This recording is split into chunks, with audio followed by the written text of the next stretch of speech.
Breaking news. A child hurt in a shooting near a high school football game. We're in contact with police and will bring you a live update from the scene. Arrests in connection with July's mass shooting not satisfying one Baltimore mother. It still doesn't erase what happened. We make her voice heard as she fights for answers on her child's murder. Auto body shops struggling to keep up with repairs amid a surge in stolen cars. I'm 127th person to get parts. How long some are having to wait to get their cars fixed. This weekend, the mayor's youth curfew comes to an end.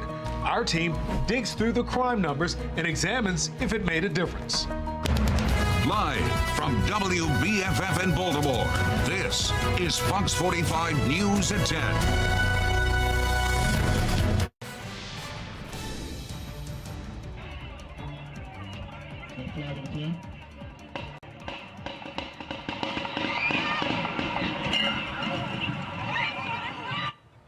Well, that was gunshots during the Dunbar High School's first home football game of the season, provided by the National Federation for State High School Associations. A 12-year-old is hurt and the gunman is still on the loose. It's the latest example of rising juvenile crime in Baltimore.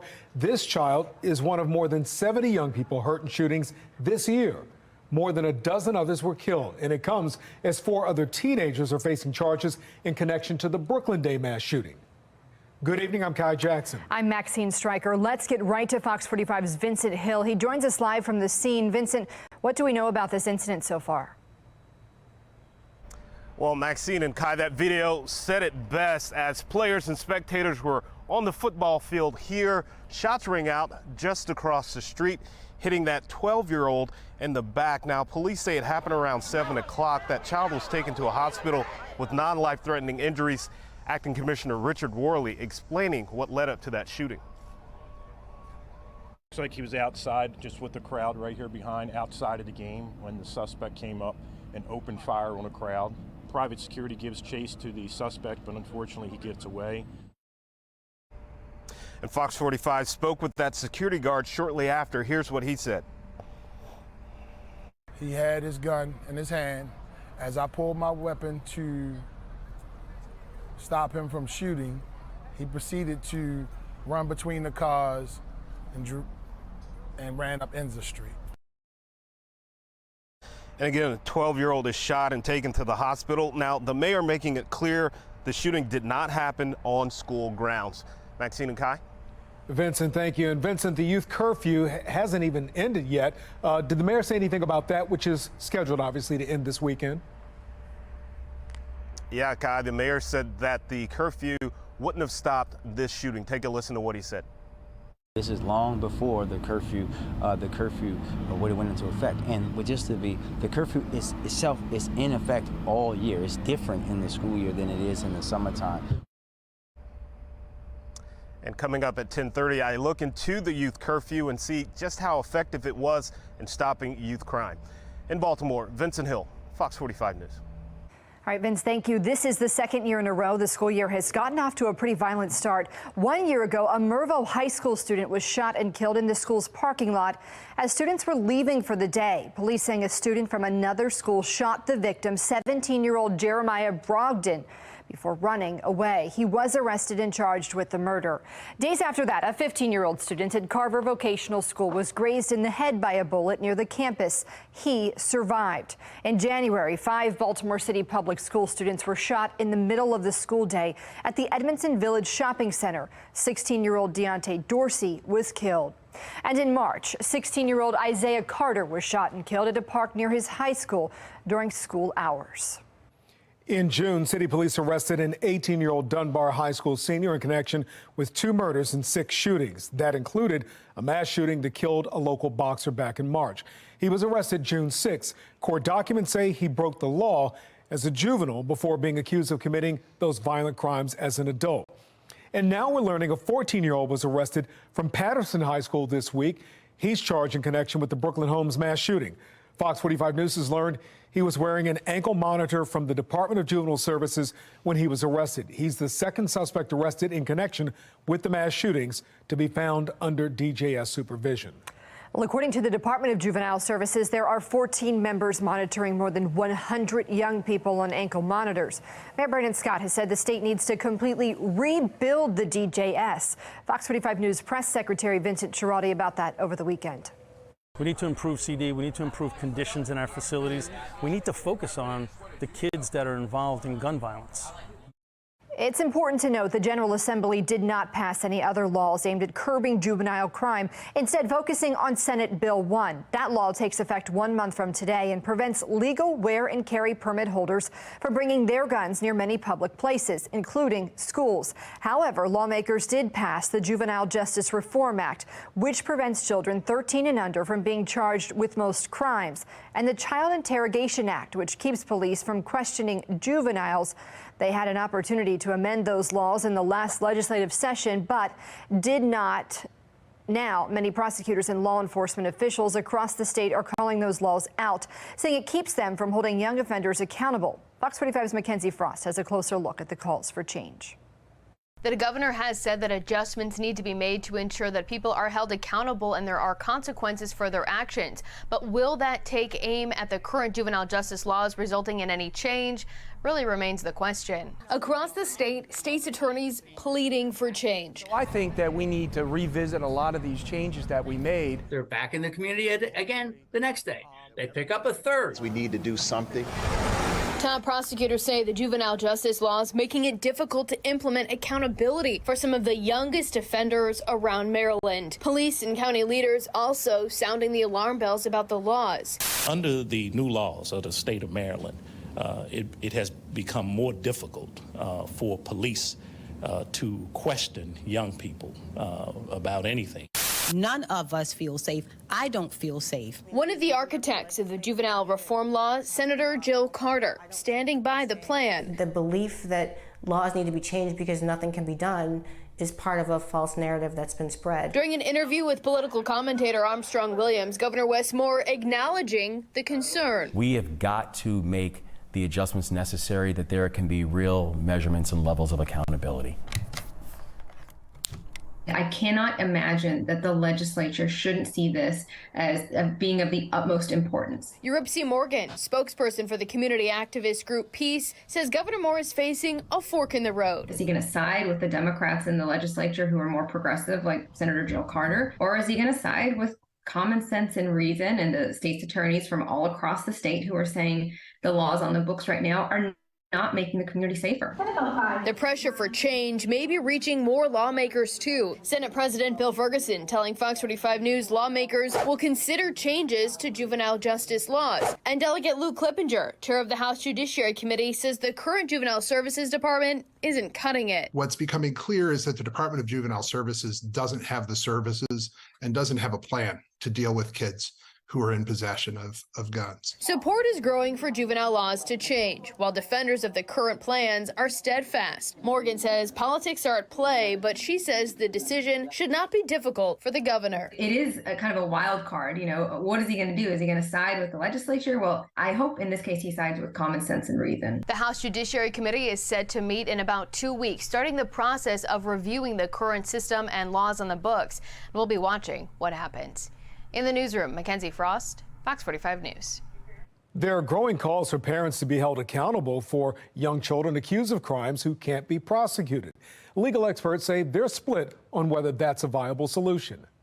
I think it will have some legal hurdles, but realistically, I think there should be some punitive measures put in place for parents that aren't doing the right things. I don't agree with that because, like I said, the same prosecutorial officers will prosecute that parent for disciplining their child in hopes that the child doesn't involve themselves in criminal behavior. And so you just can't have it both ways.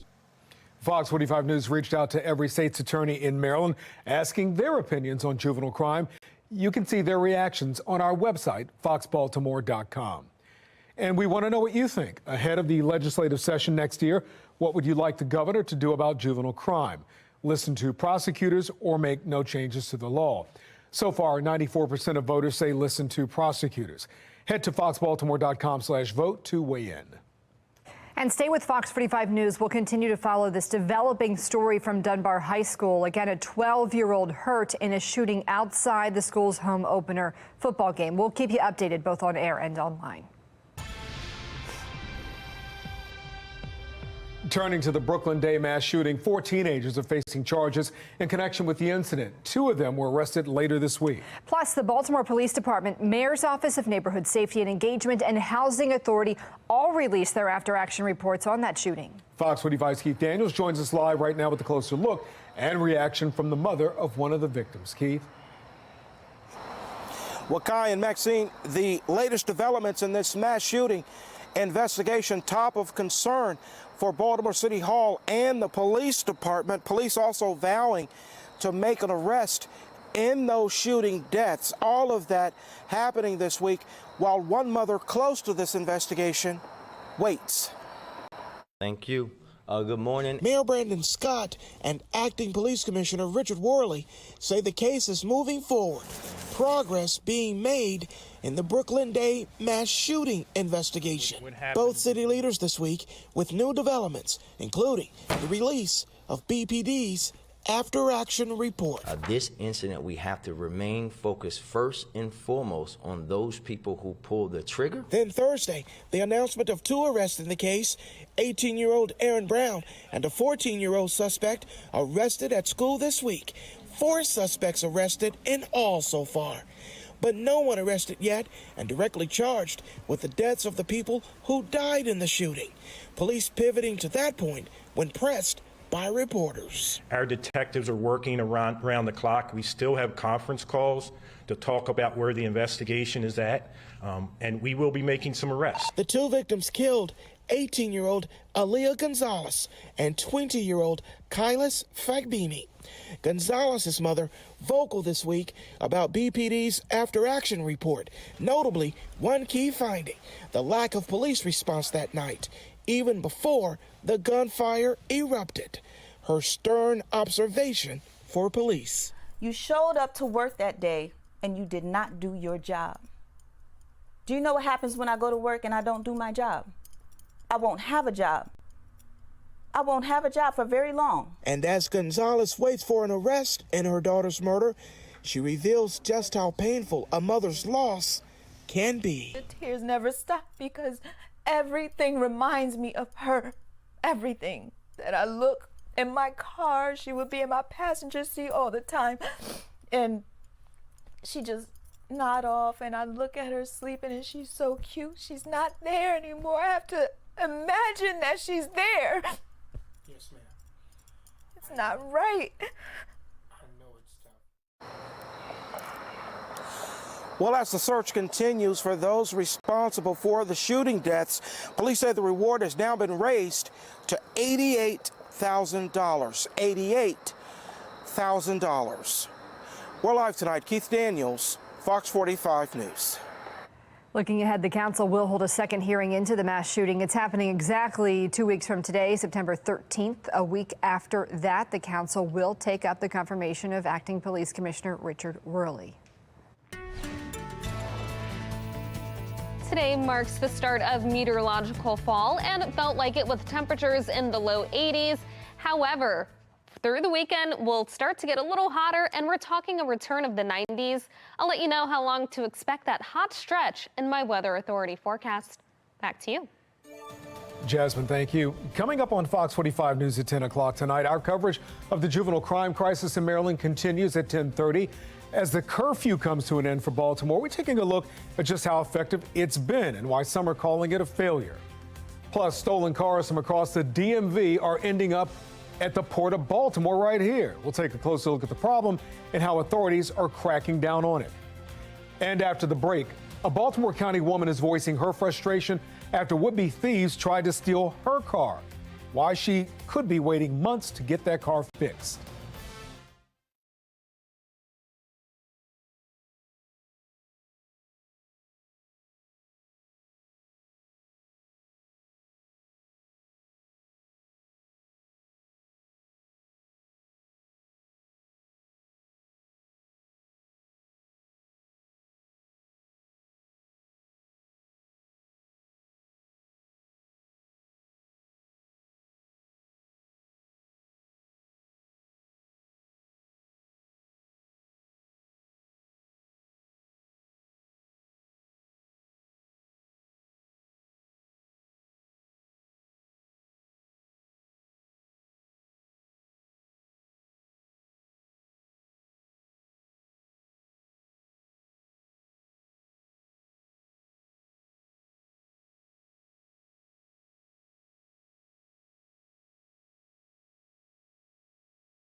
Car thefts have skyrocketed over the summer, leaving many Baltimore residents stranded. Tonight, we're learning even if your car's security system scares off the thieves, it could still mean you're left without a vehicle for months. Fox 45's Jeff Abel has the details. I'm mad because I feel like we're not getting nowhere. Tina Jinko may never recover from the wake-up call that came in the middle of the night. A neighbor was delivering the news. Her car had become a target. She's on the phone with me. I'm like, my car looks fine. And then I saw the ignition, and then right there, and you feel so violated. It was 6 weeks ago when surveillance cameras captured a car stopping next to her parked car. That's when a band of thieves went to work, shattering her window, destroying her steering column, and breaking anything that stood in the way. But minutes later, the thieves retreated. The alarm on Jinko's Kia Sorento sent the four thieves leaving the scene and leaving a broken car behind. They can't get the parts. There's no parts to be had. Jinko joins hundreds of owners of Kias and Hyundais whose cars have been stolen and vandalized, yet repairs have not materialized. I'm 127th person to get parts. The demand for parts is far outpacing the production of parts. They told me it could be months. It could be months before my car gets fixed. The result is a string of mounting insurance bills and a rental car now paid for by her insurance company for 10 more days. After my rent-a-car is done, I have to figure out how I'm getting to work. I can't afford another car. Jinko is now struggling to figure out how to make ends meet without transportation, yet fueled with anger. Who is to blame is who makes these laws. That is, but I'm guarantee you the people who make these laws are driving around in their car, and I'm guarantee you they live somewhere where nobody can steal their car. So that's who I'm mad at. Well, the same night her car was vandalized, 6 other vehicles were vandalized in that very same Essex community. 2 of the cars were stolen. We're live tonight. Jeff Abel, Fox 45 News. Friday focus on the Baltimore City State's Attorney's Office. Since the Bates administration came into office, they've focused on ensuring people with illegal guns are held accountable. They've also put an emphasis on reviving the state's attorney's office, both in the community and the courtroom. Earlier this evening, Deputy State's Attorney and Chief of Staff Angela Galliano spoke with Fox 45 about the administration's efforts to hold criminals accountable and the office's conviction rate. Our conviction rate is in the 90th percentile. We're about 91% with our conviction rate. And the reason that we believe that that is a win is because, we're over 90%. Even though we've lost some of the experience from the office with the turnover that was happening prior to Mr. Bates starting his administration. And we did lose some people as we came in, but we've also been backfilling those vacancies. We have far fewer vacancies than we did when he came in on January 3rd. We have fewer vacancies now than we did when we had our budget hearing before City Council in June of this year. So we're continuing to ensure that we are working with experienced prosecutors, that we are enhancing our training regimen, and we're making sure that professional development is key in our office. To hear our full Friday Focus interview, head to foxbaltimore.com. Did the youth curfew make kids safer and make Baltimore safer? We take a look at the city's enhanced enforcement effort, which comes to a close. Families of migrants at the U.S. southern border reaching an all-time high and putting pressure on President Biden as the race for the White House heats up. I'm Scott Thuman in Washington with a look. As the holiday weekend continues, we are in for a beautiful day tomorrow. Temperatures reach the mid-80s. We'll have plenty of sunshine and low humidity, but then we have a big rise in the numbers. Sunday, highs will be in the mid-90s, then the upper 90s on Labor Day. I'll let you know how long this hot stretch of temperatures lasts in my Weather Authority forecast. And as we head to a break, here's a live look over the Inner Harbor in Baltimore. A good start to the Labor Day weekend.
For the first time since President Biden took office, families have become the single largest demographic group trying to enter the United States.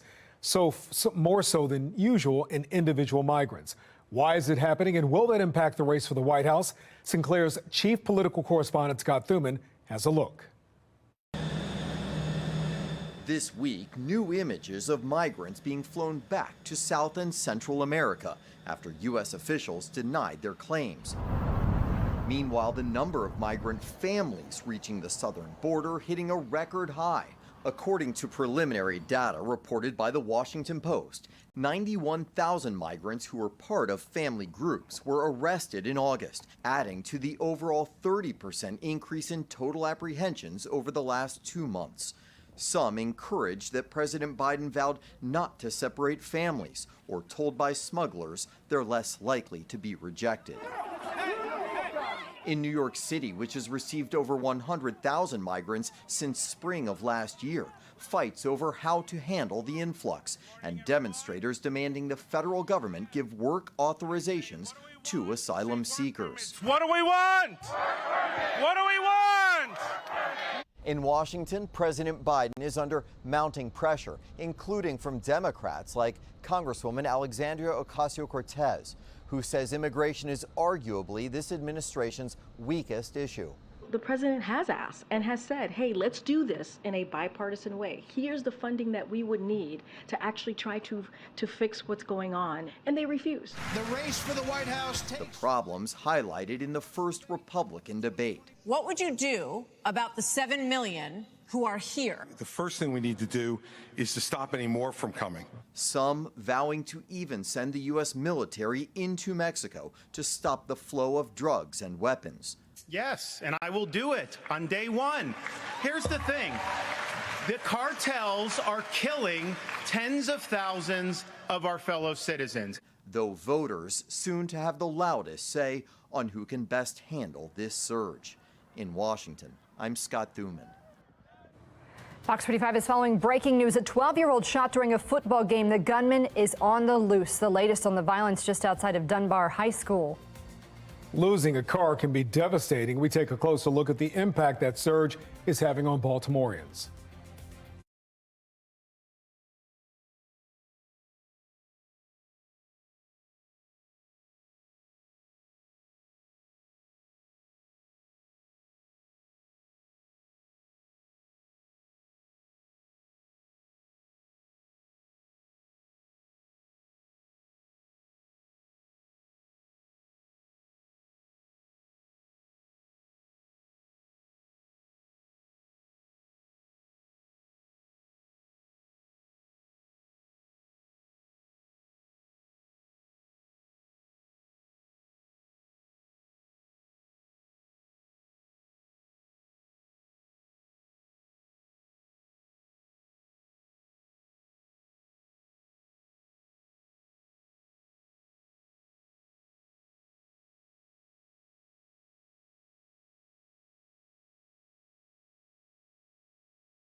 It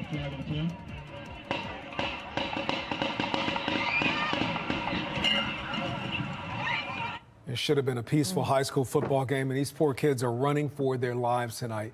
We continue our breaking coverage right now on the shooting outside of Dunbar High School football game earlier this evening. Police say a 12-year-old was shot. It's just the latest example of a child becoming a victim of violence in Baltimore.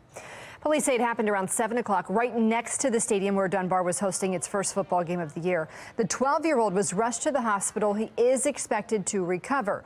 Investigators say a private security guard saw the shooter and tried to chase them down on foot, but could not catch them. That shooter is still at large tonight. The victim is now one of more than 70 young people hurt in shootings this year. Tonight, the mayor addressed the youth crime crisis and specifically the city's curfew, which is coming to an end.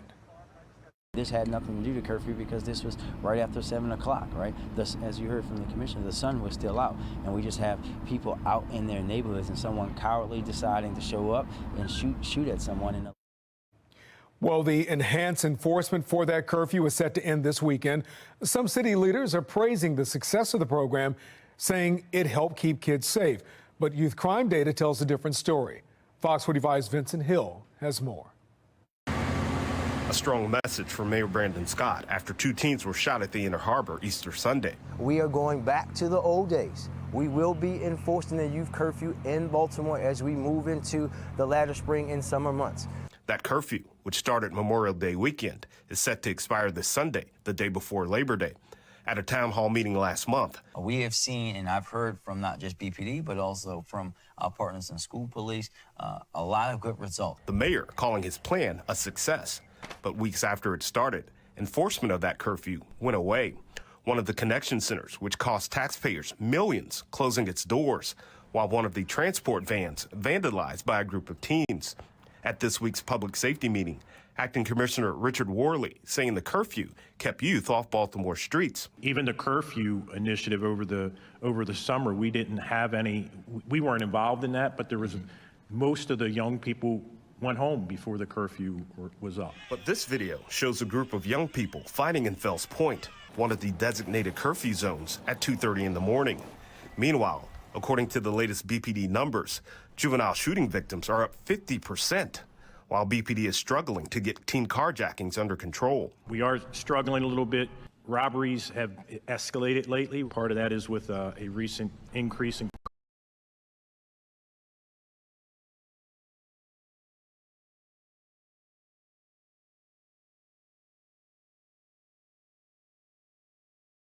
carjackings.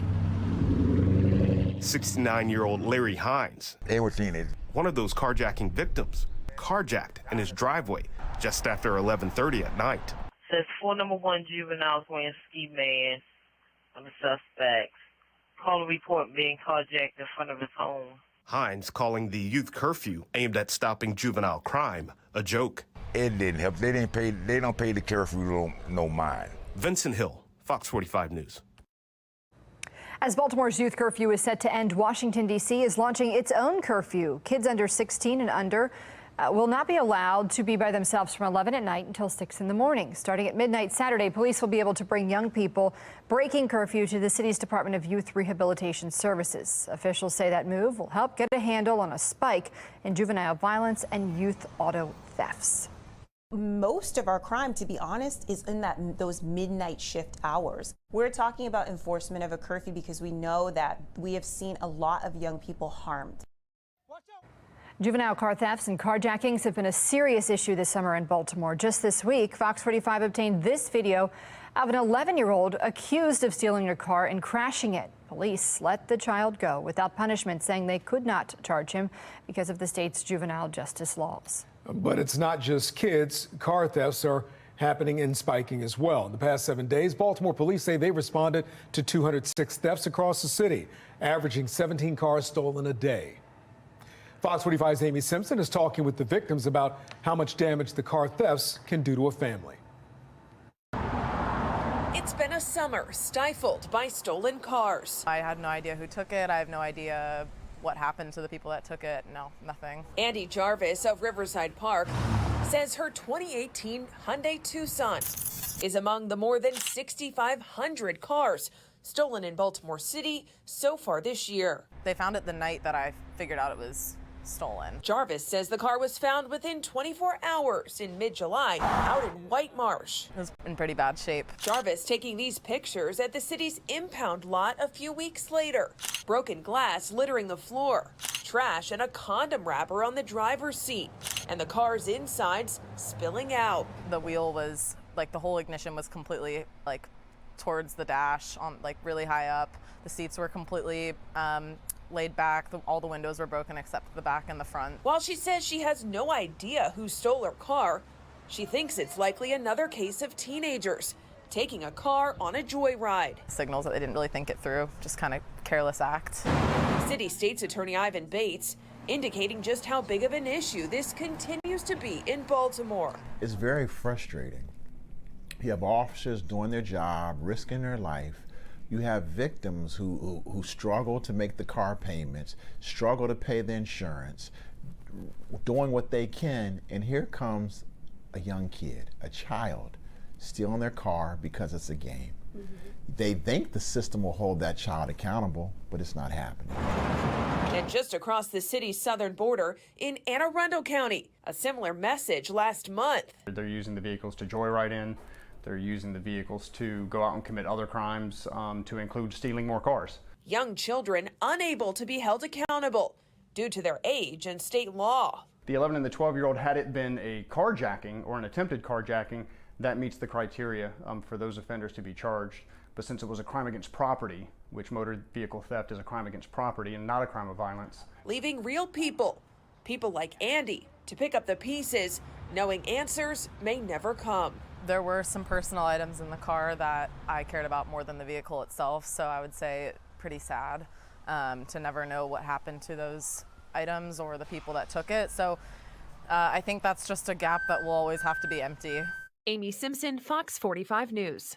Many of the cars being stolen across Maryland end up at the Port of Baltimore. Smugglers are trying to get the cars overseas for resale.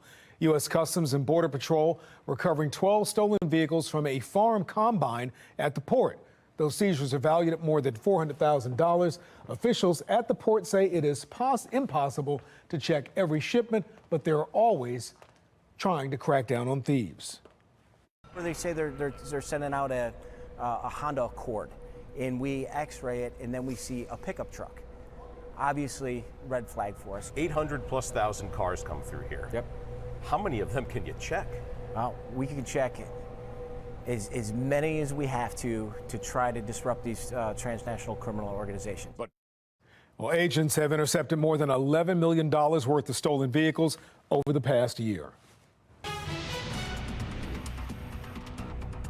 Communities in Florida, Georgia, and the Carolinas are reeling in the wake of Hurricane Idalia. Experts estimate it could take around $20 billion to rebuild. Officials say at least 3 people have been killed. 2 of them died in weather-related car crashes, the third crushed by a falling tree. Now, a top priority has been restoring power to the impacted areas. According to Power Outage US, nearly 70,000 people are still without power in Florida, more than 2 days after Idalia made landfall.